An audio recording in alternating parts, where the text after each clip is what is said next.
বাংলাদেশ কারিগরি শিক্ষা বোর্ডের সার্টিফিকেট ও মার্কশিট বিক্রয়ের সাথে জড়িত অভিযোগে কারিগরি শিক্ষা বোর্ডের চেয়ারম্যানের স্ত্রী সেহেলা পারভিন সহ 3 জনকে গ্রেফতার করেছে ঢাকা মহানগর গোয়েন্দা পুলিশ।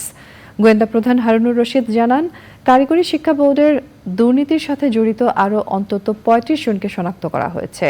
স্ত্রী দুর্নীতিতে জড়িত থাকায় বোর্ড চেয়ারম্যান স্বামীকেও জিজ্ঞাসাবাদের জন্য ডাকা হবে বলে জানান ডিবি প্রধান। শহীদুল্লাহ রাজুর রিপোর্ট।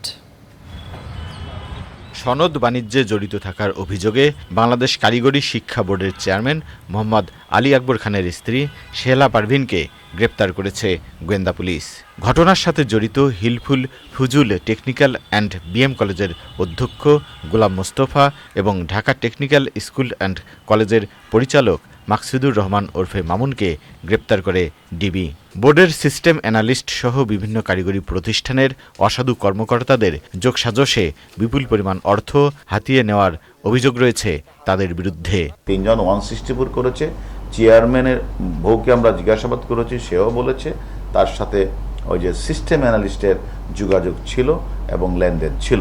আরও 30-35 জন কর্মকর্তা রয়েছে যারা সরাসরি এইগুলি ক্রয় এবং বিক্রয়ের সাথে জড়িত।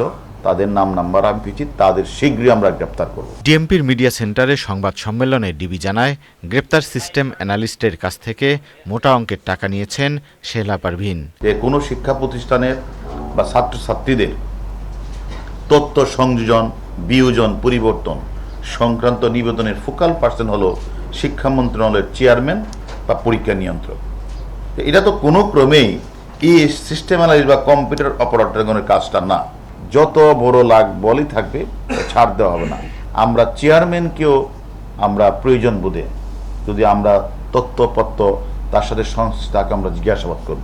সনদ বাণিজ্যে কারিগরি শিক্ষা বোর্ডের চেয়ারম্যান জড়িত থাকলে তার বিরুদ্ধেও ব্যবস্থা নেওয়া হবে বলে জানান গোয়েন্দা প্রধান। Shahidullah Raju, channel I, Dhaka.